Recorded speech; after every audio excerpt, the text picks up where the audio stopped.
Salaried आदमी का तो टैक्स बचा रहा है, तो नौकरी छोड़ के धंधा चालू कर लो। लेबर क्लास जिनको हम बोलते हैं, इनको क्या करना चाहिए, क्योंकि इनको एसआईपी के बारे में उतना नॉलेज नहीं है। देखो उस केस में तो फिर आप आज का यूथ यही बोलता है कि मुझे तो आज ही करोड़पति बनना है, तो उसका तो एक ही शॉर्टकट बताऊं, करने की जिद होनी चाहिए। अगर आपके अंदर जिद है तो आप कर सकते हो। What about the finance influencers like आजकल जैसे चल रहा है, एक साथ ही आती है वो वीडियोस सबके चैनल्स में, राइट? Are they paid? देखो नाम तो नहीं लेऊंगा, पॉडकास्ट पे बैठे हैं, जिसकी सैलरी बहुत ज्यादा होती है, क्या वो ज्यादा इन्वेस्ट करता है? तो यू डोंट नो कि कैसे पैसे को मल्टीप्लाई करा जाता है।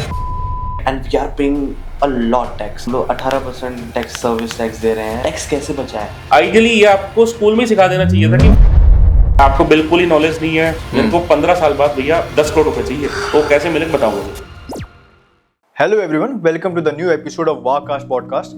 आज हमारे साथ हैं सीए दीपक गुप्ता जी, जो कि स्पेशली दिल्ली से हल्द्वानी आए हैं हमारे पास, जो कि बहुत दूर है ऑब्वियसली यहाँ से वहाँ आना। तो वेलकम दीपक जी, कुछ अपने बारे में बताइए हमारी ऑडियंस को कि आप कैसा, आपको हल्द्वानी लगा और कैसे आपकी जर्नी शुरू हुई और क्या आप कर रहे हैं अभी। Thank you Kusal for inviting and काफ़ी अच्छा है हल्द्वानी एंड नैनीताल काफ़ी अच्छा है and thank you for inviting it such a beautiful place. बहुत अच्छा मौसम भी है यहाँ पे एंड बर्फबारी भी हो रही है, काफ़ी अच्छा व्यूज़ है। एंड मेरे बारे में मैं बताता हूँ कि मैंने कंपनीज में काम करा जैसे Wipro, Hero and Ericsson, and after that I started my own firm. So I started my own CA firm. उसके बाद मैं इन्वेस्टमेंट एडवाइजरी में भी हूँ।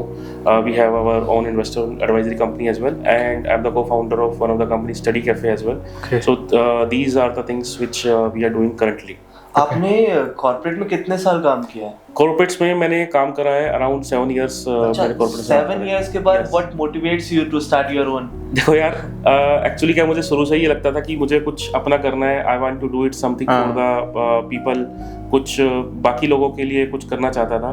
तो अब जॉब में रह के तो सारी चीज़ें पॉसिबल नहीं हो पाती हैं, राइट। सो आपका खुद का जब आपका बिजनेस होता है तो जब वो ग्रो होने लग जाता है, उसके बाद आप लोगों के लिए काम कर सकते हो, आप दूसरों को एम्प्लॉयमेंट दे सकते हो। तो मैं किसी का एम्प्लॉय नहीं रहना चाहता था, मैं चाहता था मैं किसी को एम्प्लॉयमेंट दूं एंड कुछ देश के लिए या फिर कुछ बाकी लोगों के लिए कुछ करूं। वो मेरे को सबसे ज़्यादा मोटिवेट करता था एंड उसी के लिए मेरी एक वेबसाइट थी स्टडी कैफे, जो कि मैं जब CA कर रहा था उस टाइम पे मैंने स्टार्ट करी थी। तो उसके साथ साथ मैंने कंटिन्यू करा टिल 2018 एज वेल। कुछ रेवेन्यू भी ज़्यादा नहीं था, तो वो मेरे पास एक साइट बैकअप में था, मोटिवेट करा जिसको मेरे को कि अब इसको आगे लेके चलना है। सो उसके बाद मैंने डिसाइड करा कि अब मैं छोड़ देता हूं। वो कंपनी किस चीज़ पे डील करती है? स्टडी कैफे में हम ऑनलाइन कोर्सेज वगैरह कराते हैं, स्किल से related, ChatGPT, excel, power point. So because मैंने कॉर्पोरेट में था तो मैंने देखा कि ये सारी चीज़ें बहुत ज़रूरी है। अगर आप कुछ काम कर रहे हो, अगर आपको स्किल्स है, आपको नॉलेज है, तो सेम वर्क आप 10 घंटे की जगह आप 1 घंटे में, हाफ एन आवर में कर सकते हो, provided if you do not have the effective skills, you do not have the knowledge. तो वही काम आपको 1 घंटे की जगह 10 घंटे भी लग जाता है, कई बार 1 दिन एक्स्ट्रा भी लग जाता है। So that motivates me to start these skills things since covid. So covid से हम ये सारे स्किल्स रिलेटेड चीज़ें उसमें हम प्रोवाइड करते हैं। ओके, तो आपने फिर जॉब छोड़ के अपना स्टार्टअप शुरू करा? यस। ऐसे ही आजकल भी लोग कर रहे हैं कि जॉब करना नहीं चाह रहे हैं, सीधे ऑनलाइन लोग वीडियोस देख के, रील देख के ये स्टार्टअप आइडिया है, बिजनेस आइडिया है, अपना बिजनेस करने का स्टार्ट कर दे रहे हैं। तो क्या ये उनको सक्सेस दे पाएगा? देखो, आपके पास बैकअप होना चाहिए, आपके पास प्लान्स होने चाहिए। अगर आपके पास प्लान नहीं है, मेरे पास प्लान था, मेरा वेबसाइट थी स्टडी कैफे, मैंने ऐसे ही ब्लाइंडली जॉब नहीं छोड़ी कि बस कुछ भी नहीं करना छोड़ दिया, ठीक है। सो पहले मैंने सोचा कि मेरे पास बैकअप कुछ है या नहीं है। सो आई हैड द बैकअप। आपको जॉब छोड़नी है तो आपके बिजनेस प्लान है, आपको लगता है कि मैं क्या करना चाहता हूँ, मेरी एक्सपर्टाइज किस चीज़ में है। सो मेरी एक्सपर्टाइज CA में भी थी, तो मुझे पता था कि CA वाला काम भी हम कर सकते हैं। इन्वेस्टमेंट एडवाइजरी में भी मैं था। सो मुझे पता था ये सब चीज़ें मेरे पास हैं, बट मुझे बस थोड़ा सा टाइम चाहिए होता है just to start all this things.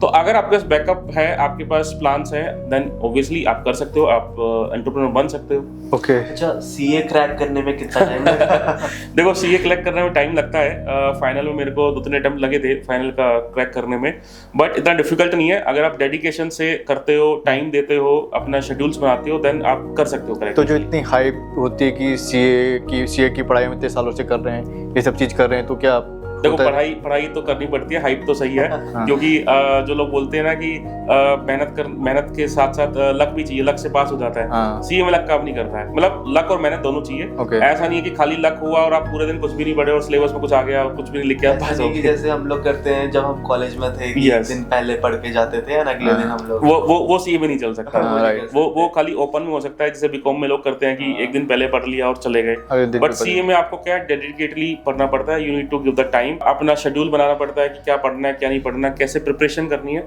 वो सारी चीजें आप कंसिस्टेंटली करते हो देन ऑब्वियसली आप क्रैक कर सकते हो, उतना ज्यादा डिफिकल्ट नहीं है। तो आप मानोगे नहीं, मैं एक एवरेज स्टूडेंट हूँ। मेरा 12th में कितने % मार्क्स होंगे सोचो आप? गेस करो आप। 80 प्लस 70-75 मेरे 12th में थे 67% मार्क्स। Okay. हाँ, which is average student. I am in 12th आप मेरे को बोलोगे एवरेज स्टूडेंट ही था मैं। आप कॉमर्स बैकग्राउंड से है, ठीक है। तो अब एक एवरेज स्टूडेंट सोचता है कई बार कि मैं सीए करूँ या नहीं करूँ, तो उसके लिए एक मिसाल है कि वो सीए कर सकता है। इवन मैं बोलूँगा 50% मार्क्स इसके भी है, वो भी कर सकता है। डेडिकेशन चाहिए, फ्यूचर में आपको लगता है कि मैं कर सकता हूँ, करने की जिद होनी चाहिए। अगर आपके अंदर जिद है तो आप कर सकते हो। अभी क्या सीए में स्कोप है कुछ? अभी आज के टाइम में जितना कंपटीशन बढ़ रहा है, इतने कोचिंग इंस्टीट्यूट्स आ गए हैं, तो क्या इतने सीट्स भी हैं या जितना लोग कर रहे हैं? देखो सीए में ना गवर्नमेंट प्लान कर रही है कि बहुत ज्यादा काम करेंगे, बट मैं ये मानता हूँ कि जो चीज आप करना चाहते हो, आपको लगता है कि मैंने शिद्दत से करी है, आप किसी भी फील्ड में पैसा कमा सकते हो। आज के टाइम पे आप कंटेंट में भी कमा सकते हो, आप वीडियो में भी कमा सकते हो, आप सीए में भी कमा सकते हो, प्रोवाइडेड आप उसको डेडिकेटली कर रहे हो और अपनी फील्ड के बादशाह हो। अगर आप अपनी फील्ड में काम नहीं कर रहे हो, सीए कर ली और उसके बाद भी और कुछ कर रहे हो, दिमाग नहीं चला रहे हो, देन थोड़ी डिफिकल्टी है। बट जो अच्छे बच्चे हैं उनके लिए अभी भी स्कोप है। ओके।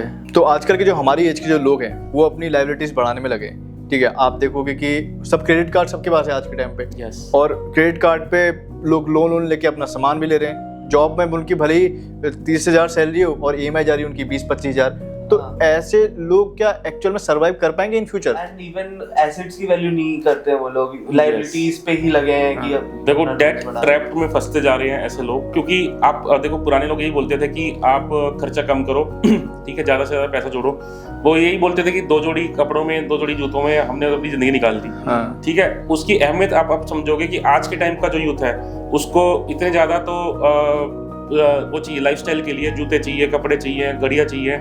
सो अगर आप इन्हीं चीजों में पैसा इन्वेस्ट कर दोगे तो these all are the liabilities. इनसे आप पैसा अर्न नहीं करने वाले हो। आपने कोई भी चीज खरीद ली, नेक्स्ट डे उसकी वैल्यू 20 से 30% डाउन है, एग्जैक्टली, ठीक है। बट अगर इसी चीज को आप समझ जाते हो कि लेट्स सपोज मेरी सैलरी है, उसमें से मैं कुछ पैसा निकाल के मैं जोड़ता हूँ, मैं इन्वेस्टमेंट करता हूँ, मैं एसआईपी स्टार्ट करता हूँ, तो ऑब्वियसली वो आपको एक ग्रोथ देगा, आपको पैसे से पैसा कमा के देगा। और ये सारी चीजों से आप फाइनेंशियल डेट ट्रैप पे चले जाओगे। 50,000 की सैलरी है, 30,000 की सैलरी है, क्रेडिट कार्ड का बिल आ रहा है डबल का, फिर अगले महीने सेम ट्रैप चलता जा रहा है। आप फिर अपने दोस्तों से लोन मांगने लग जाओगे एंड फिर आप किसी और से लोन मांगने लग जाओगे, तो आप दोस्तों से लोन मांग के क्रेडिट कार्ड का बिल भरोगे। यस। और अब तो सुप्रीम कोर्ट ने वो भी कर दिया, शायद क्रेडिट कार्ड का 30% का जो कैप था वो भी हटा दिया है। तो इसके बाद तो आई थिंक और ज्यादा डिफिकल्टी होने वाली है। ऑब्वियसली अब कंपनीज जो पे नहीं कर पाएगा उसको, जो इंटरेस्ट लगाते 30%, वो ज्यादा तो लगा सकते हैं, वो कितना भी लगा सकते हैं। वही। अच्छा, एसआईपी से याद आया, recently I was watching someone जिसने बोला एसआईपी एक बबल है। Yes. So don't do SIP. And influencers बहुत प्रमोट करते हैं एसआईपी। क्या है एसआईपी, क्या करनी चाहिए नहीं करनी चाहिए? देखो लोगों को बहुत एक मिसकंसेप्शन है, SIP is equal to mutual fund. पहली चीज तो दूर करता हूँ कि एसआईपी म्यूचुअल फंड नहीं है। एसआईपी एक म्यूचुअल फंड में इन्वेस्ट करने का तरीका है। So it is one way of investing into the mutual fund. Secondly कोई बबल नहीं है, कोई भी स्कैम नहीं है। बहुत से लोग बोलते हैं कि बबल है, स्कैम है। It is systematic way of investing into the equity market. वहां पे कि फंड मैनेजर बैठे हैं, एएमसीज बैठी है, सेबी रेगुलेट कर रहा है उसको। और ऐसा नहीं है कि कोई भी छोटी मोटी कंपनीज उसको रन कर रही हैं। जितनी भी एएमसीज हैं all are renowned names. ICIC हो गया, एचडीएफसी हो गया, एसबीआई होगा, these are the big Giants.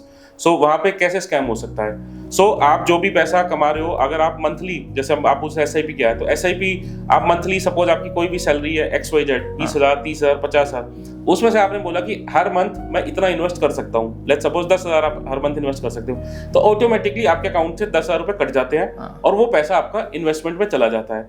अब होता क्या है कि आज के लोग क्या करते हैं कि पहले खर्चा करते हैं, उसके बाद ये सोचते हैं कि मैं उस पैसे से इन्वेस्टमेंट करूंगा, बट महीने के आखिर में तो कुछ बचता ही नहीं है। आखिर में तो इन्वेस्टमेंट करने की बात दूर की बात है, लेना पड़ जाता है दूसरे से। एग्जैक्टली। सो असली तरीका ये है कि आप पहले पैसा निकाल दो, साइड में कर दो कि ये बफर है, ये मैं इन्वेस्ट करूंगा। अब जो पैसा बचा 50,000 में से आपने 10,000 निकाल दिए, 40,000 बचा, 40,000 से आप अपना पूरा महीने का खर्चा निकालो।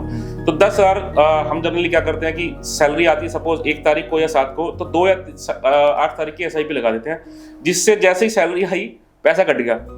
तो अब आपको समझ में आ गया भैया मेरे को 40,000 से मेरा घर चलाना है पूरे महीने में, तो अब 40,000 से आप अपना घर चलाओ, 10,000 आपके जुड़ गए, वो कंपाउंड होते रहेंगे। SIP की कोई ऐसी पर्टिकुलर डेट भी होती है कि इसी डेट इन डेट के बीच में करनी चाहिए, ऐसा कुछ होता है? नहीं, ऐसा कोई डेट नहीं है, आप किसी भी डेट में SIP कर लो। मंथ में 1 से लेके 30-31 तक के बीच में कोई भी डेट आप चूज कर सकते हो। रिटर्न्स ऑलमोस्ट सेम है। कुछ लोग बोलते हैं कि एंड में करो, स्टार्टिंग में करो, डज नॉट मैटर। चाहे आप स्टार्टिंग में करो चाहे एंड में करो, आपको रिटर्न्स ऑलमोस्ट सब जगह सेम ही मिलेगी। तो मैंने अलग अलग लोगों की अलग अलग डेट्स पे भी लगा के देख ली है SIPs, वो सब जगह रिटर्न्स ऑलमोस्ट सेम देती है। तो जब आप कंफर्टेबल हो, क्योंकि मंथ के आखिर में दिक्कत क्या होती है कि आपके अकाउंट में पैसे नहीं होते। तो अगर अकाउंट में पैसे नहीं होंगे ना, तो आपका अकाउंट से SIP नहीं कटी तो बैंक आपका चार्जेस लगा देता है, जो बैंक चार्जेस लेता है, कुछ 500-600 रुपए बैंक चार्जेस लगा देता है अपने। सो उससे बचने के लिए आप मंथ के स्टार्टिंग में करो, सो दैट जैसी सैलरी आ जाए आपने SIP लगा दी और पैसे कट गए आपके, तो आपको जो बैंक चार्जेस का है वो बियर नहीं करना पड़ेगा। अच्छा, एक क्वेश्चन मेरा बहुत टाइम से सोच रहा था। Actually we own multiple businesses, right, and we are paying a lot tax. मतलब हम लोग 18% टैक्स, सर्विस टैक्स दे रहे हैं, एंड बहुत ज़्यादा टैक्स कैसे बचाएं? और साथ ही साथ एक और चीज, जो सैलरीड पर्सन है वो कैसे अपना टैक्स बचाए? देखो यार, सैलरीड आदमी की तो सरकार ने कमर तोड़ रखी है, ठीक है। सैलरीड आदमी का तो टैक्स बचाना है तो नौकरी छोड़ के धंधा चालू कर लो, ठीक है। सो बिकॉज सैलरी के केस में क्या होता है ना कि सैलरी केस में गवर्नमेंट ने एम्प्लॉयर को पकड़ा हुआ है कि आप इसकी टैक्स की सारी चीजें देखेंगे, और उसमें ना स्कोप काफी कम हो जाती है सैलरी में टैक्स बचाने के लिए। कुछ एक स्कोप्स होती है जिसमें कि एम्प्लॉयर आपको ऑप्शन दे देता है कि LTA लेना है या नहीं लेना, या अदर अलाउंसेस लेने नहीं लेने, books and periodicals, driver expenses, petrol expenses. It depends from the employer to employer. पता भी नहीं होता एम्प्लॉयर आधी चीज करता भी नहीं है, या फिर वो करता है तो बहुत हायर बैंड्स के लिए करता है ये सारे ऑप्शंस, क्योंकि सबके लिए करेगा तो उसकी लायबिलिटी बढ़ जाती है, उनको ये सारे काम देखने पड़ जाते हैं, सारे बिल्स इकट्ठे करने पड़ जाते हैं। सो सैलरी के केस में क्या है कि थोड़े से ऑप्शंस कम हो जाते हैं लोगों के पास। लेकिन अगर टैक्स बचाना है तो एक HUF का एक कॉन्सेप्ट है जो कि लोग क्रिएट कर सकते हैं। HUF, once you are married, जिसकी फुल फॉर्म होती है हिंदू अनडिवाइडेड फैमिली।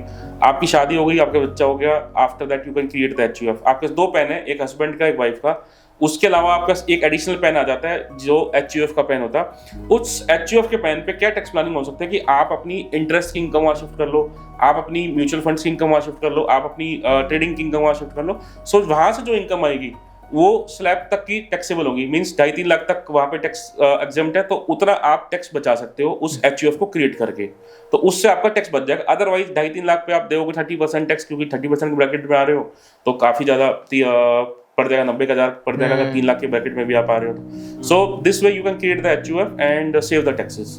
और for corporate just like business, just like हमारे देखो बिजनेस तो वैसे भी सारा टैक्स पे ही नहीं करते हैं। बिजनेस तो हर बिजनेस अपने हिसाब से डिसाइड करता है कि उसको कितना % प्रॉफिट रखना है, whether they want to keep the profit 1%, 2%, 0.5%। So businesses में तो बहुत सारे ऑप्शंस हैं एक्सपेंस डालने के लिए, एक्सपेंस इनकर करने के लिए। सैलरी उस हिसाब से डिसाइड करी जाती है, लास्ट में एक्सपेंसेस उस हिसाब से क्रिएट करे जाते हैं। So there are lot of options for the businesses to save the taxes. Main problem आती है सैलरी वालों की, तो वो फंस जाते हैं। नहीं, बट जैसे अब हम 2 चीज देखें, हमारी मार्केटिंग एजेंसी है, हमारा सर्विस प्रोवाइड करना काम। यस, एक सर्विस प्रोवाइड करने के बाद अगर जैसे GST की अगर हम बात करें तो हम GST इनपुट नहीं, बहुत कम जगह ले सकते कि हम कोई एसेट खरीद दिया तो उतने ज़्यादा एसेट खरीदते नहीं है, बट जिसका कुछ प्रोडक्ट बेस्ड वर्क है वो कुछ प्रोडक्ट खरीदेगा वहाँ से GST इनपुट ले सकता है। बहुत सारी चीजें होती हैं। देखो सर्विस इंडस्ट्री में GST के इनपुट्स लेने के ऑप्शन थोड़े कम हो जाते हैं, क्योंकि आपकी जैसे मार्केटिंग एजेंसीज हैं। सो मार्केटिंग एजेंसीज के केस में क्योंकि आप वट एवर द सर्विसेज और प्रोवाइडिंग उस पर आप GST चार्ज कर रहे हो, बट इनपुट के केस में जैसे स्टूडियो हो गया, आपका इक्विपमेंट्स हो गए, एंड और कोई आपने किसी प्रोफेशनल को बुला लिया, कैमरामैन को बुला लिया, अगर वो GST में है तो आप उससे GST का चार्ज कर सकते हो। बट अपार्ट फ्रॉम दैट अगर मैं बोलूँ तो फिर आपको ऑप्शंस नहीं है, आपको बाहर से क्या तो बिल्स अरेंज करने पड़ते हैं, जो कि लोग करते हैं, and because of that government इतना स्ट्रिक्ट होती जा रही है। तो इसका और कोई तरीका है ही नहीं? देखो लीगली इसका और कोई तरीका नहीं है, लीगली और कोई तरीका नहीं है कि आप उसका जीएसटी का काम कर रहे हो तो टैक्स बचाने के लिए और कोई ऑप्शन नहीं है कि एक्सेप्ट आप कोई फेक बिल ले रहे हो। एंड उसमें गवर्नमेंट आज के टाइम में इतना स्ट्रिक्ट है कि फ्यूचर में पता नहीं कब आपके नोटिस आते हैं, कोई फेक फॉर्म पकड़ी जाए और आप भी उसकी लपेटे में आ जाओ इलीगली। ये सब चीजें भी हैं। तो सर मैंने रिसेंटली एक न्यूज़ देखी, उसमें पॉपकॉर्न रिलेटेड कुछ न्यूज़ थी क्या बोलते हैं, अब तो बहुत रेट बढ़ गया है राइट, जितने की मूवी टिकट्स नहीं होती उससे ट्वाइस और थ्राइस तो हमारे पॉपकॉर्न में ही चले जा रहे हैं। तो ये है क्या मतलब एक्चुअली क्या है ना कि अभी 2-3 दिन पहले जीएसटी काउंसिल की मीटिंग हुई थी, तो जीएसटी काउंसिल की मीटिंग में गवर्नमेंट ने सेग्रीगेट करा कि पॉपकॉर्न अगर सॉल्टेड है तो क्या रेट लगेगा, कैरेमल है तो क्या रेट लगेगा, मिक्स है तो क्या लगेगा। ऑल्दो बड़ी बचकानी चीज है कि कैरेमल जो पॉपकॉर्न्स हैं उसके ऊपर उन्होंने 18% जीएसटी लगा दिया है, तो गवर्नमेंट को लगता है कि ज्यादा सॉल्टी वालों पे कम जीएसटी है एंड जो मीठे पॉपकॉर्न्स हैं उस पे ज्यादा जीएसटी है। हेल्थ का ध्यान रखिए शायद कुछ सोच रहे हो गवर्नमेंट की हाँ शायद मीठा कम खाए तो जीएसटी ज्यादा लगा देंगे, तो ऑब्वियसली शायद कम लोग कैरेमल पॉपकॉर्न खाएंगे। और हो सकता है शायद सोच रहे हो कि मूवी देखने जाते हो तो हमारे खर्चा बहुत होता है, तो थोड़ा खर्चा बच जाए, पॉपकॉर्न ज्यादा महंगे हो तो हम पॉपकॉर्न लेना बंद कर दें। तो ये जीएसटी पहले नहीं था? जीएसटी पहले भी था, लेकिन अब इन्होंने सेग्रीगेट कर दिया कि भैया अगर आप सॉल्टेड खा रहे हो तो इतना लगेगा, कैरेमल खा रहे हो तो ज्यादा लगेगा। तो मेन पर्पज है रेवेन्यू बढ़ाना, कि रेवेन्यू कैसे इंक्रीज कर सकते हैं किसी चीज। तो पहले सेम ही जीएसटी था? पहले I think same he GST था। अब एज अ जनरल पब्लिक के लिए क्वेश्चन पूछें कि हाँ जैसे हम जैसे लोग, जैसे 20-23 साल के जो लोग हैं वो कैसे अपनी इस एज में करोड़पति बन सकते हैं? देखो बहुत सिंपल सा फंडा बताता हूँ, अगर आपको करोड़पति बनना है तो 15-15-15 का रूल, जिसमें कि 15,000 की SIP 15 साल के लिए करते हो विद 15% रिटर्न, तो आफ्टर 15 ईयर आपके पास 1 करोड़ रुपए होगा। तो 1 करोड़ बनने के लिए आपको लगा 15 साल, अनदर 15 ईयर्स में आप इमेजिन करो कितना पैसा हो जाएगा आपके पास, कितना डबल हो जाएगा। 10 crore? Yes. So another 15 years में आपके पास 10 करोड़ रुपए हो जाएगा। सो 30 साल में आपके पास कॉर्पस बैठे हो, आप 10 करोड़ के कॉर्पस बैठे हो, और क्या चाहिए आपको? अगर आपको और ही ज्यादा पैसा चाहिए, ठीक है, तो आप 15,000 की जगह आप उसको 20,000 की कर दो, क्योंकि जैसे जैसे आपकी सैलरी बढ़ेगी ऑब्वियसली वैसे वैसे आपकी इन्वेस्टमेंट भी बढ़नी चाहिए। सो आप उसको 15,000 की जगह 20,000 की कर दो, 30,000 की कर दो, 35,000 की कर दो। लोगों की तो 50,000 की SIP चल रही है, लोगों की तो 1-1 लाख की SIP चल रही है। So as soon as your income is increasing, आप उस अमाउंट को बढ़ाते जाओ, तो आपको 30 साल में 10 करोड़ की जगह आप हो सकता है 15 साल में 10 करोड़ आपके पास पहुंच जाए। तो बट इन्वेस्टमेंट के लिए आपको डिसीजंस सोच समझ के लेने पड़ेंगे, किसी एडवाइजर से आपको डिस्कस करना पड़ेगा कि दीज आर माय गोल्स, मेरे को 15 साल बाद भैया 10 करोड़ रुपए चाहिए, तो कैसे मिलेंगे बताओ मुझे। अच्छा, ये तो बात हुई 15 साल बाद, अगर हम आज बनना है कल बनना है, देखो उसका कोई शॉर्टकट नहीं है। आज का यूथ यही बोलता है कि मुझे तो आज ही करोड़पति बनना है, तो उसका तो एक ही शॉर्टकट है, डाका डालो और करोड़पति बन जाओ। सही बात। क्योंकि इनकम जो आती है ना धीरे धीरे आती है। आप एक बिजनेस में आते हो, फिर आप इनिशियली लॉसेज होते हैं, धीरे धीरे आप प्रॉफिट में आते हो, फिर सेल्स बढ़ती है, या फिर जॉब में भी होते हो तो आप पहले एजुकेशन कंप्लीट होती है, फिर आप जॉब करने जाते हो, एक पैकेज होता है, फिर धीरे धीरे आप बढ़ते हो। So there is a process कि आप सिस्टमेटिक तरीके से या धीरे धीरे करके ही आप पैसा बढ़ा सकते हो। अगर आप सोचो कि एक दिन में करोड़पति बन जाओ, तो मेरी तरफ से तो मेरे को तो लगता नहीं ऐसा कोई मेथड है जिसमें आप एक दिन में करोड़पति बन सकते हो। वो तो मुझे बता देना। तो एक साल में तो देखो डिफिकल्ट है। हाँ, आपकी जॉब अच्छी है, you have done very good education, या अपनी स्किल्स पे बहुत अच्छा काम करा है, आपके पास ऐसी नॉलेज है जो किसी और के पास नहीं है, then obviously company can offer you that much package. फिर उसके आप obviously you can invest whatever amount you want to invest. चलिए, ये तो फिर नॉर्मल ऑडियंस के लिए हो गया, मतलब नॉर्मल लोग के लिए हो गया, हम जैसे लोग हैं। बट वो लोग जो आज के टाइम पे लेबर क्लास जिनको हम बोलते हैं, या जो रिक्शे चलाते हैं, ये लोग रहते हैं, अगर ये लोग अपनी लाइफ को बेटर करके कुछ अच्छे लेवल पे पहुंचना चाहते हैं, कि ये अच्छा कॉर्पस बना ले, अच्छा करोड़ों का वो कमा ले, तो इनको क्या करना चाहिए? क्योंकि इनको SIP के बारे में उतना नॉलेज नहीं है। देखो, इन लोगों को थोड़ी सी नॉलेज अगर मिलती है सोशल मीडिया से या यूट्यूब से, तो इन लोगों के लिए गवर्नमेंट ने भी बहुत अच्छा कर रखा है कि SIP में 500 रुपए से भी आप स्टार्ट कर सकते हो, एंड इवन सेबी ने अभी ये कर दिया कि 100 रुपए से भी आप SIP कर सकते हो। तो इवन गवर्नमेंट आल्सो वांट्स कि भैया ज़्यादा से ज़्यादा लोग इन्वेस्ट करें, एंड जो ये पुअर लोग हैं, जो आप बोलो रिक्शा वाले या फिर लेबर क्लास या व्हाटएवर, इनको भी आप बोलोगे 5,000 रुपये इन्वेस्ट कर दो मंथली, शायद ना कर पाए। बट इफ यू से कि भैया 500 रुपये इन्वेस्ट कर दो, 500 भी ज़्यादा है, तो आप 100 रुपये से ही स्टार्ट कर दो।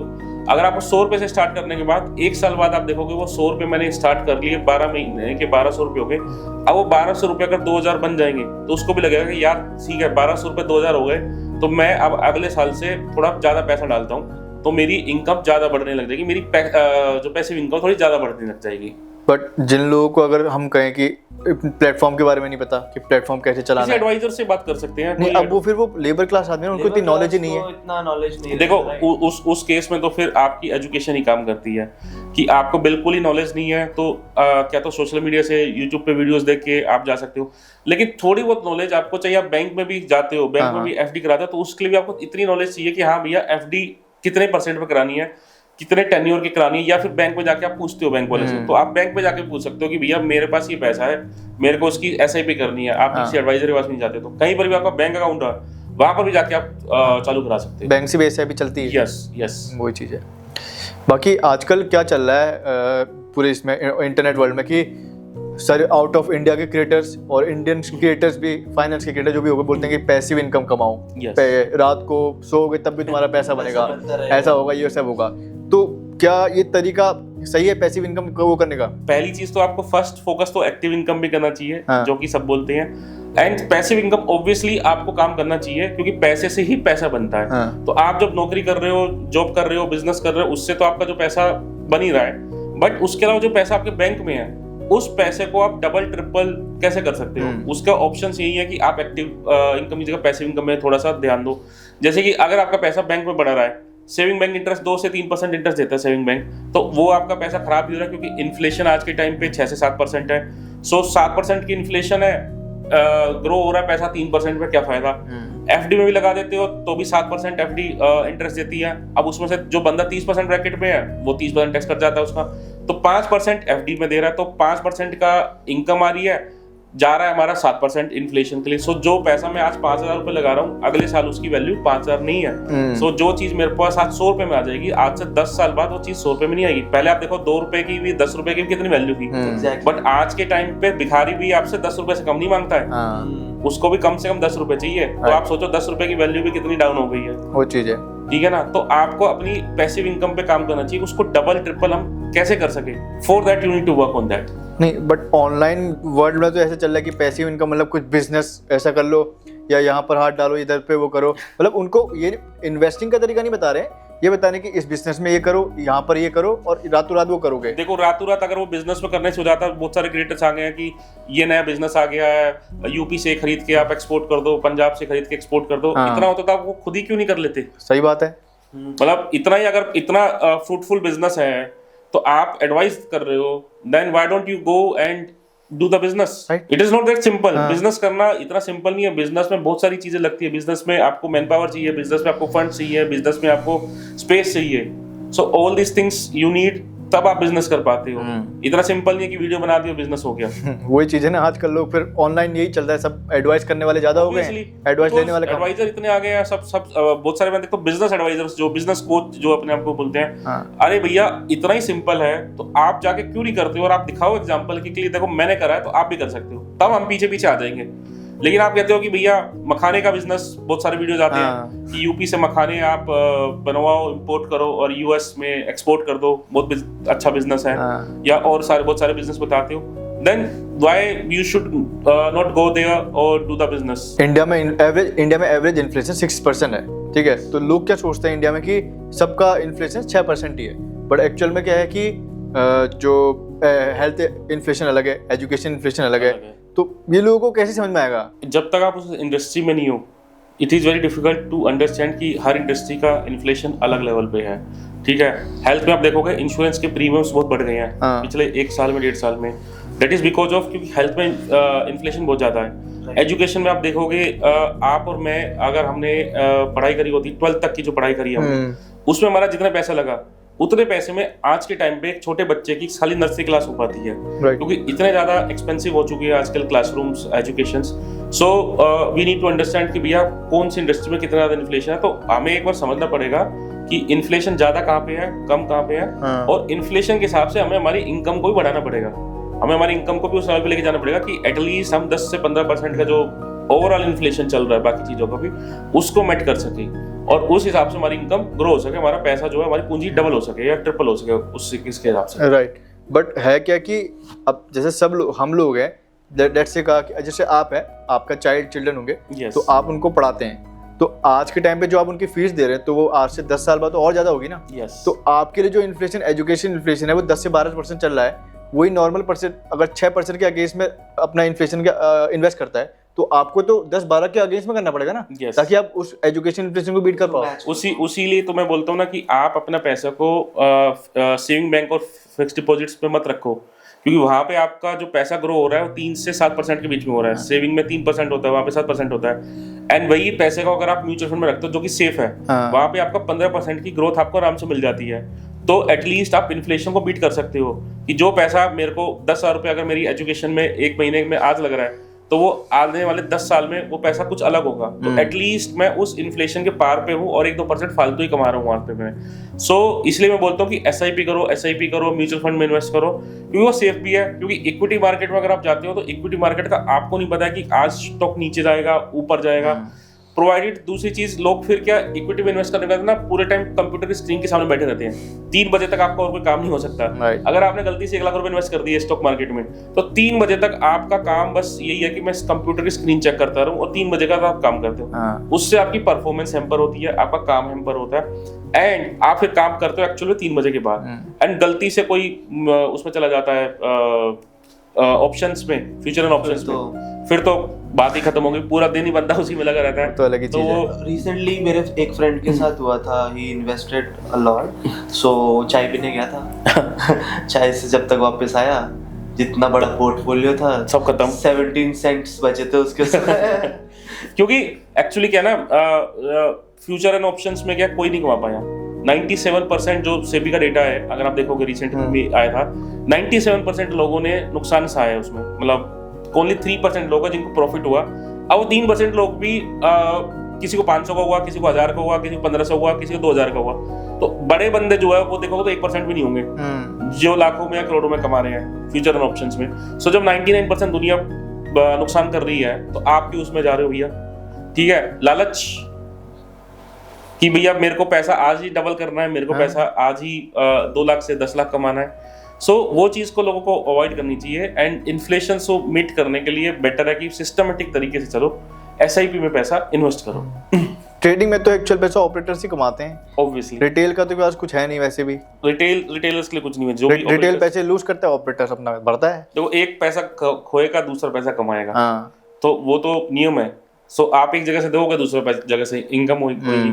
तो वो तो What about the finance influencers? like आजकल जैसे चल रहा है कि कोई भी नया IPO होने वाला है तो they are giving us some information कि अभी ये IPO लॉन्च होने वाला है, and सब एक साथ ही आती है वो वीडियोस सबके चैनल्स में, राइट? Are they paid? नहीं, कुछ पेड भी होती है, कुछ जेन्युइन भी होती है। Depends from the influencer to influencer. कोई बहुत अच्छा IPO आ जाता है तो सब लोगों को लगता है कि कंटेंट चाहिए अच्छा, तो कंटेंट बनाते हैं। एंड कुछ जो IPOs ज़्यादा चलते नहीं है, या जिनको कंपनीज को लगता है कि यस हमें थोड़ा पुश कराना है, थोड़ा सा मार्केट में वाइब क्रिएट करनी है हमारे IPO की, तो वो फिर वो पे करते हैं। सेबी कितनी स्ट्रिक्ट है इन चीज़ों के लिए? देखो, सेबी बहुत स्ट्रिक्ट है फाइनेंशियल मार्केट के लिए, इक्विटी मार्केट के लिए, क्योंकि बहुत से लोगों का पैसा डूबता है। जैसे बताया FNO का भी मैं आपको एग्जांपल दे रहा था कि FNO में भी बहुत पैसा डूबता है। मेरे पास ऐसे क्लाइंट्स आते हैं जिनकी सैलरी होती है 15 से 20 लाख, FNO का लॉस होता है 30 लाख। सैलरी होती है 30 लाख, लॉस है 35 लाख। एंड कई बंदे तो ऐसे हैं जो हर 2-2, 3-3 साल कंटिन्यूसली लॉस में आए। ठीक है, आप सोचो 40 से 45 लाख लॉस में लेके बैठा है सैलरी वाला बंदा, वो पैसे कहाँ से लगा रहा है मुझे भी नहीं समझ में आता। तो सेबी बहुत सख्त है, क्योंकि लोग इक्विटी मार्केट में ऐसे ही पैसा लगा रहे हैं। लोग कुछ भी आके बोल देते हैं ऑनलाइन प्लेटफॉर्म्स में, एंड ड्यू टू दैट बहुत से लोगों का पैसा लग जाता है, एंड उनको फिर प्रॉब्लम होती है आगे जाके। वैसे हमारा भी एक प्रोडक्ट है स्टॉक मार्केट मूड करके।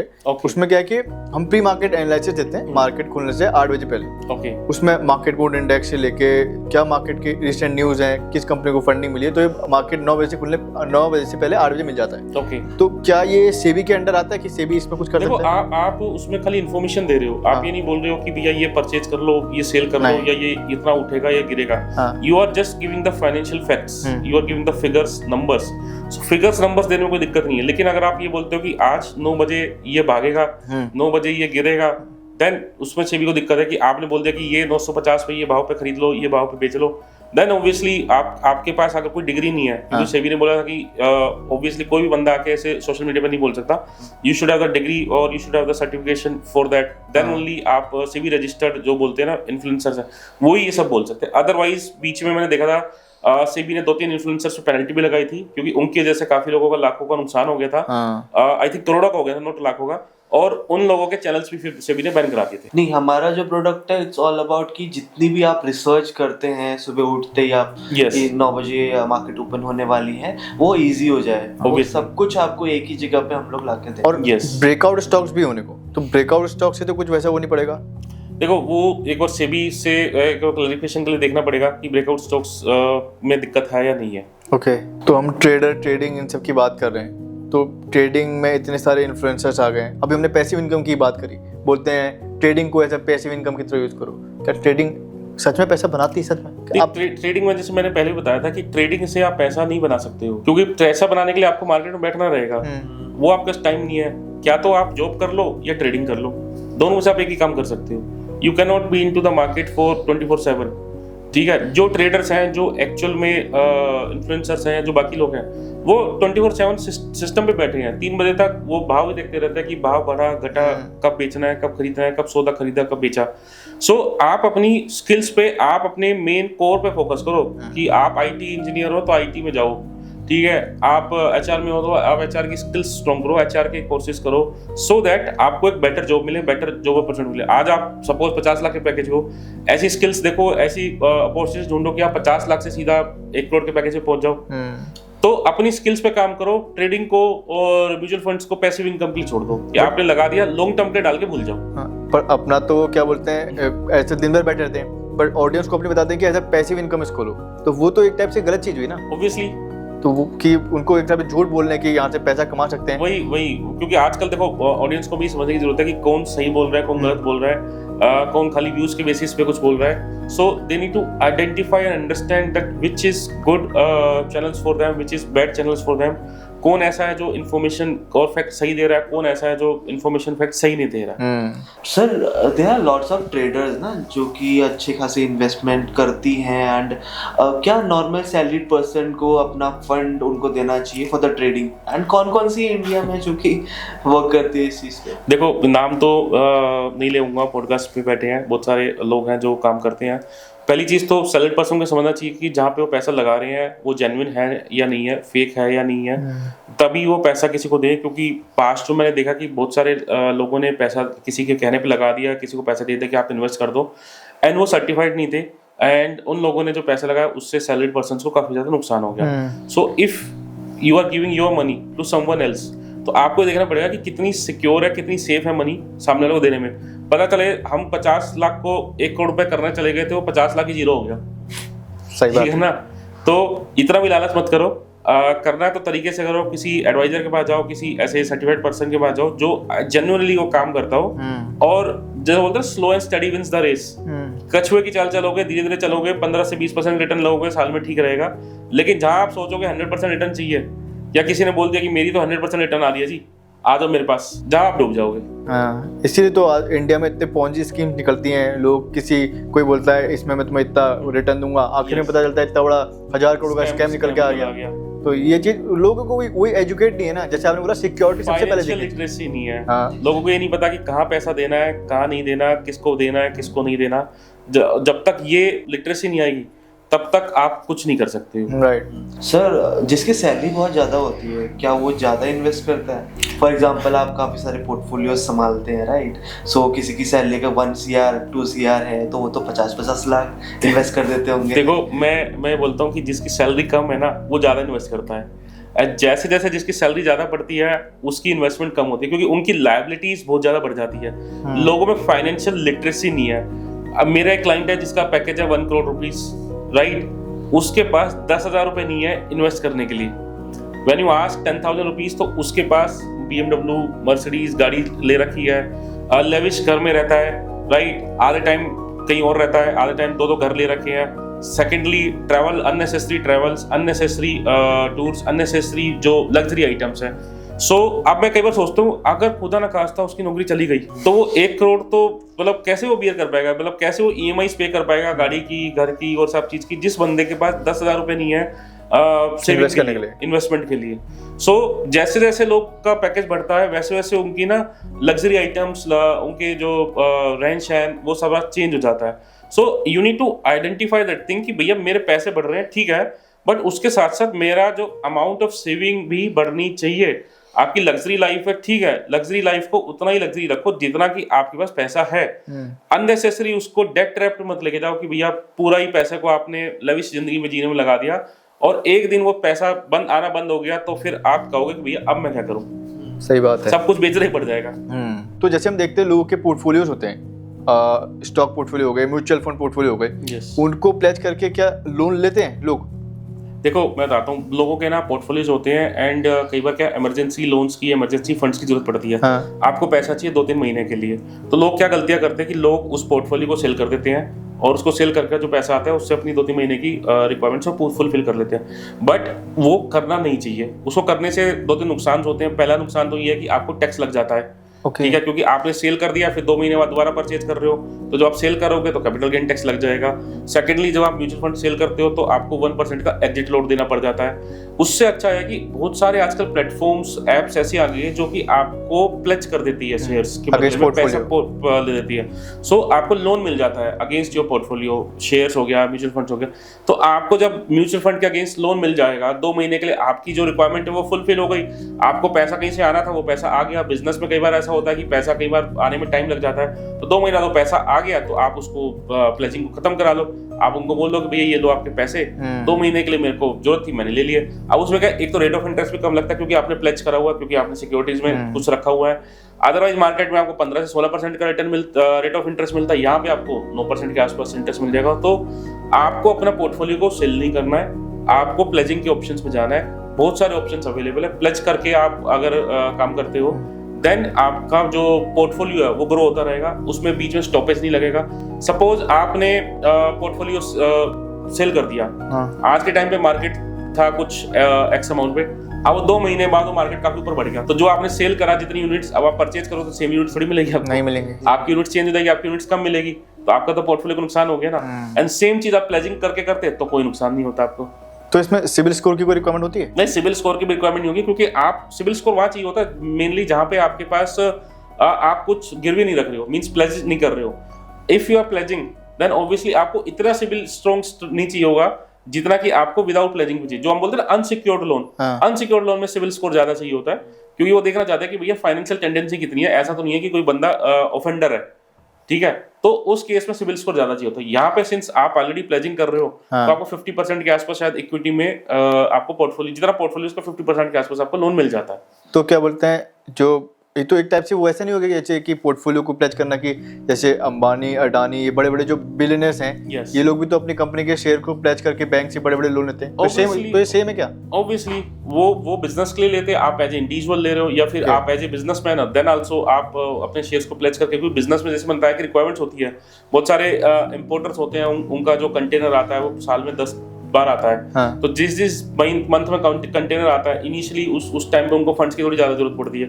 अब उनको लगता है कि भैया एक मेरा पोर्टफोलियो है जो कि शेयर्स में है, एक पोर्टफोलियो है जो कि म्यूचुअल फंड्स में, तो मैं उसी पोर्टफोलियो को प्लेज करके उससे लोन ले लेता हूँ। अदरवाइज मार्केट में अनसिक्योर्ड लोन ले जाएंगे, कई बार ऐसा होता है बिजनेस लोन नहीं मिल पाता है हमें। तो अगर आपको बिजनेस लोन नहीं मिल रहा है और आपके पास शेयर्स एंड सिक्योरिटीज हैं, उसको प्लेज करके आप लोन ले सकते हो इजीली। अपना काम करो, उसके बाद वापस पैसे वापस कर दो सामने वाले को। जैसे थोड़ी देर पहले हमने सिविल की बात करी, राइट? आजकल का यूथ को सिविल का कुछ भी नॉलेज नहीं है, राइट?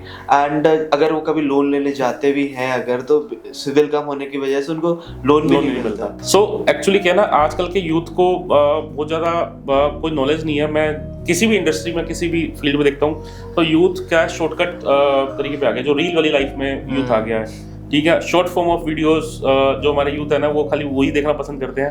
पहले जैसे लॉन्ग फॉर्म वीडियो चलते थे वो नहीं देखते हैं। सो यूथ को थोड़ा सा फाइनेंशियल फ्रीडम और फाइनेंशियल के बारे में, अपने फाइनेंसिस के बारे में, अपनी सेविंग्स के बारे में, ये सब चीजें थोड़ी सी पढ़नी चाहिए, क्योंकि आपका पैसा, क्योंकि ये सब चीजें ना हमें कोई किताबों में नहीं सिखाता। मतलब आपकी स्कूलिंग एजुकेशन में nobody will teach you how to manage your finances, एक भी चैप्टर नहीं है। ठीक है, आप चाहे कॉमर्स में भी नहीं है, इनफैक्ट कॉमर्स के स्टूडेंट्स भी ये नहीं सीखते हैं कि how to manage your finances. Ideally ये आपको स्कूल में सिखा देना चाहिए था कि फाइनेंसेस को हम कैसे मैनेज करें, ठीक है, कि सिबिल स्कोर कितना जरूरी है, क्रेडिट हिस्ट्री कितनी जरूरी है, ऑफेंडर्स क्या होते हैं, लोन डिफॉल्टर्स क्या होते हैं, कैसे पैसे को मल्टीप्लाई करा जाता है। बिकॉज आप YouTube पे जब आते हो या ऑनलाइन जब आते हो तो आपको अलग अलग लोग अलग अलग कहानी बताते हैं, सो यू डोंट नो कि कौन सही है कौन गलत है। बट एक चीज आपको एजुकेशन की बुक्स में सिखा दी गई, देन ऑब्वियसली सब लोग सेम ही चीज पढ़ के निकलेंगे, तो everybody will be on the same line. हमारी ओल्डर जनरेशन तो इस चीज के कंपैरिजन बहुत अच्छी थी। यस, मतलब उनको बहुत ज्यादा नॉलेज थी। बट लोगों ने ना, ये कुछ लोगों ने लोन वगैरह को काफी इस नजर से दिखाया है कि देखो लोग है ना पैसा लेते हैं भाग जाते हैं, ठीक है, लोगों को लगता है कि लोन ले लो and use that money for 1 year 2 year and then गायब हो जाओ। एंड उससे क्या है कि आप कितना लंबा टाइम सर्वाइव कर पाओगे अगर आपके पास इनकम के सोर्स ही नहीं है। If you do not have any income then how long will you be able to survive. तो सर्वाइव करने के लिए आपको कंटिन्यूअस सोर्स ऑफ इनकम चाहिए। लोन ले लोगे, पैन नंबर ब्लॉक हो जाएगा, दोबारा कोई लोन देगा नहीं, फिर फैमिली से भी 4-5 बार लोन ले लोगे, ब्लॉक हो जाएंगे सारे के सारे pains. So you need to understand कि भैया मेरा इनकम सोर्स कहाँ से बढ़े, मैं पैसा कहाँ से कमा सकता हूँ, मैं धंधे से कमा सकता हूँ, मैं सैलरी से कमा सकता हूँ, मैं जॉब से कमा सकता हूँ, या मैं और कुछ काम करूँ, राइट। अगर आपकी इनकम बढ़ने लग जाएगी तो ऑब्वियसली आपकी सारी प्रॉब्लम्स ये सारी खत्म हो जाएगी। तो ये यूथ को भी समझना चाहिए कि पहले हमारी एजुकेशन कंप्लीट करें, उसके बाद हम जाए कोई जॉब करने के लिए या बिजनेस करने के लिए, सो दैट हमारे पास एक कंटिन्यूस फ्लो ऑफ इनकम बना रहे। लोगों ने लोन को बहुत ही गलत बना दिया, तो इज दैट गुड और बैड? देखो, लोन आपको जितनी जरूरत के लिए लेते हो उतना तो ठीक है, अननेसेसरी आप लोन ले रहे हो, EMIs पे कर रहे हो, does not make any sense. क्योंकि आपका जो पैसा है उस पैसे पे आप ब्याज दे रहे हो, 9% दे रहे हो, 15% दे रहे हो। सो जरूरत है तब आप पे करो, अगर जरूरत नहीं है तो there is no requirement to take the loan. Right. मेरे ना दादाजी हैं, Yes. वो अराउंड 90 इयर्स के हैं, और वो अभी हम जैसे बात करें ना ओल्डर जनरेशन को पहले ज़्यादा नॉलेज थी, उनके बाद फंड पड़ा रहता है, उनके यहाँ लोग आते हैं, वो पता है अपने पैसे को 50,000 1 लाख रुपए ऐसे ही लोग आते हैं तो उनको देते हैं, और पर मंथ 3% चार्ज करते हैं। तो कहाँ बैंक कितना लेता है, और 3% में उनने अपना पैसिव इनकम बना दिया, और हम आज के टाइम पे लोग ये नहीं सोच पाते इतना। देखो, पुराने टाइम में ना ये जो बोलते हैं ना 1 रुपया सैकड़ा, 2 रुपया 3 रुपया सैकड़ा, बहुत चलता था। अभी भी बहुत सारे लोग करते हैं। बहुत सारे लोग क्या है, पैसा जो एडिशनल रहता है वो लोगों को दे देते हैं, बनिया करते हैं बहुत सारे, जिसमें वो 2% 3% मंथली लेते हैं, तो साल का उनका 35 से 40% के आसपास का इंटरेस्ट वो अर्न कर लेते हैं। किसी के पास पैसा है and if they are utilising that money then obviously, क्योंकि अगर आप कोई और पर्सन हो, आपको बैंक से लोन मिलेगा नहीं, क्योंकि आपका कोई सिविल नहीं है, आप लेबर हो, कोई सिविल नहीं है। जैसे आपने पहले ही पूछा था कि अगर कोई लेबर क्लास है, कोई रिक्शे वाला है, तो उनको बैंक लोन नहीं देगा, और आपको खाली उनकी लोन की रिक्वायरमेंट भी कम है, 5,000 रुपए 10,000 रुपए। तो अब 5,000 10,000 के लिए आप इतने कागज भरोगे, 2,000 की तो प्रोसेसिंग फीस लग जाती है, राइट। उससे अच्छा तो फिर आप किसी ऐसे पर्सन के पास चले जाओ जो कि आप बता रहे हो दादाजी हैं। ऐसे बहुत सारे लोग हैं, खाली आपके दादाजी नहीं है, बहुत सारी ऐसी कम्युनिटी है, मैंने देखा है रियल लाइफ में जो ये काम करते हैं, एंड आज भी मैं देखता हूँ कि ये लोग काम करते हैं। हाँ, रिस्क भी होता है इसमें, हाँ, बहुत ज्यादा। नहीं, उनके साथ रिस्क हुआ है, का भी बहुत रिस्क है इसमें, उनके साथ रिस्क हुआ भी है। उन्होंने क्या करा कि जैसे, और रिस्क से अच्छा उन्होंने कमा भी रखा है इसने। Yes. 50,000 उनके ऐसे डिफॉल्ट में चले गए, कोई लेके भाग गया, Yes. वापस नहीं दिए, हाँ. बट उसने 50,000 का इंटरेस्ट पे कर दिया था। हाँ, वैसे तो हमें आ गया, मूल वापस आ गया, हाँ, जो मेरा असल था बेसिकली वो वापस आ गया, ब्याज नहीं आया, हाँ. काइंड ऑफ ना। सो एटलीस्ट अगर आपकी इन्वेस्टमेंट भी वापस आ जाती है देन आल्सो कोई रिस्क नहीं है। एंड बहुत सारे लोगों का ऐसा होता है कि इन्वेस्टमेंट भी वापस नहीं आ पाती है, बिकॉज कोई रिटर्न वर्क नहीं है इसमें, कोई पेपर वर्क नहीं है कि आपने कहीं साइन कराया, एग्रीमेंट साइन कराया, कहीं रिटर्न नहीं है, ये सब वर्बल कम्युनिकेशन पे चल रहा है। And because of that risk factor is also involve. जहाँ पे देखो रिटर्न्स हैं, मतलब आपके दादाजी के लिए 36% इज अ रिटर्न। कोई भी मार्केट में कोई भी इंस्ट्रूमेंट 36% की रेगुलर रिटर्न नहीं दे पाएगा। So he is able to get the 36% return, because of that he is taking the risk of the capital as well. वही चीज है। यस। तो क्या ये RBI की गाइडलाइन के अंदर आता है? अच्छा, देखो, ये तो RBI और इनकम टैक्स की गाइडलाइन के अंदर नहीं आता, ये तो क्या ब्लैक मार्केट और या फिर मैं बोलता हूँ ग्रे मार्केट में चल रहा है। ओके। नोबडी नोज कि भैया, क्योंकि आप लेओगे तब भी नहीं बताओगे, क्योंकि cash loan is not allowed, ठीक है ना। कैश लोन लेना भी अलाउ नहीं है, देना भी अलाउ नहीं है इनकम टैक्स के हिसाब से। सो अगर आप कहते हो कि भैया मैंने तो लोन ले लिया 2 लाख का कैश में, तब भी आप फंसोगे। अगर आप कहते हो मैंने दे दिया, तब भी आप फंसोगे। तो ये दोनों बायर एंड सेलर दोनों ही चुपचाप काम कर रहे हैं। तो मेरे दादाजी क्या करते हैं कि वो स्टैम्प बना देते हैं। ओके, तो अब स्टैम्प बनाते तो उसमें तो आई थिंक पता चल जाता है अगर वो कोई वो करे तो स्टैम्प पेपर, स्टैम्प बना देते कि ये इस तारीख को पैसा दिया है और इतने दिन बाद लौटाएगा। वो तो आपने कच्चा कागज में काम करा है ना, हाँ। That is not the proper books of accounts. आपने कच्चे अपनी डायरी में लिख लिया।